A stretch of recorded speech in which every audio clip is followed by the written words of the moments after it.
Not everyone makes a fantastic creative facilitator.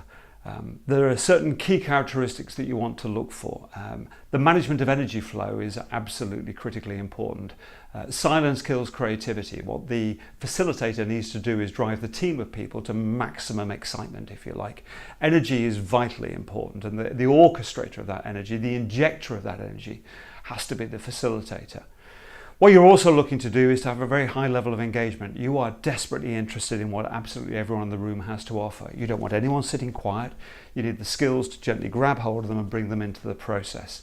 So empathetic listening is key, never forgetting that the service you're offering is all about delivering an idea to the problem owner that's both novel and useful, something they'd never thought about before, that they'd like to go and do something with, novel and useful. To do that, what you need to do is concentrate hard on the process. The facilitator is the guardian of the creative process. I always think it's like being a Sherpa. You're taking a group of people on a journey. You're starting with a problem is defined. You're going to go through some weird and wonderful territory, but you will end up with a cracking idea, the like of which the problem owner has never seen, but they're excited to go and do something with. You have no idea what's going to happen along the way, but you know for certain that you're going to take that group of people safely through the process. We're going to diverge, we're going to converge, have a bit of a laugh along the way. We're going to diverge, we're going to converge. We have no idea what detail we're going to trip over. What you do know as the Sherpa is whatever happens, it's going to be brilliant and you will deliver people safely through the process. Now, somewhere along the line, it is inevitable as the creative facilitator that you reach an uncertain point and there's a little voice in the back of your head that's saying this is a weird technique and I'm not quite sure it's going to work. That inevitably happens. I've been doing this for many, many years, 30 odd years. In any one session, at least once that little voice appears in the back of your head.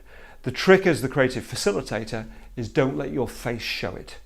So what you want to do is to make sure that's masked away from the team. As soon as the team of people you're working with get a glimpse of the fact that you're not confident, then everything starts to fall away.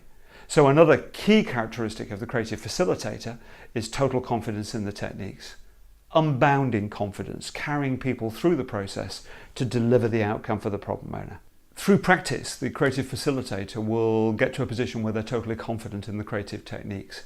And that confidence is absolutely critical. Genuinely, by understanding what's happening inside the brain, you are guaranteed that these techniques will work. These techniques cannot fail, provided that they are correctly facilitated through the process. You're taking people through a mental journey.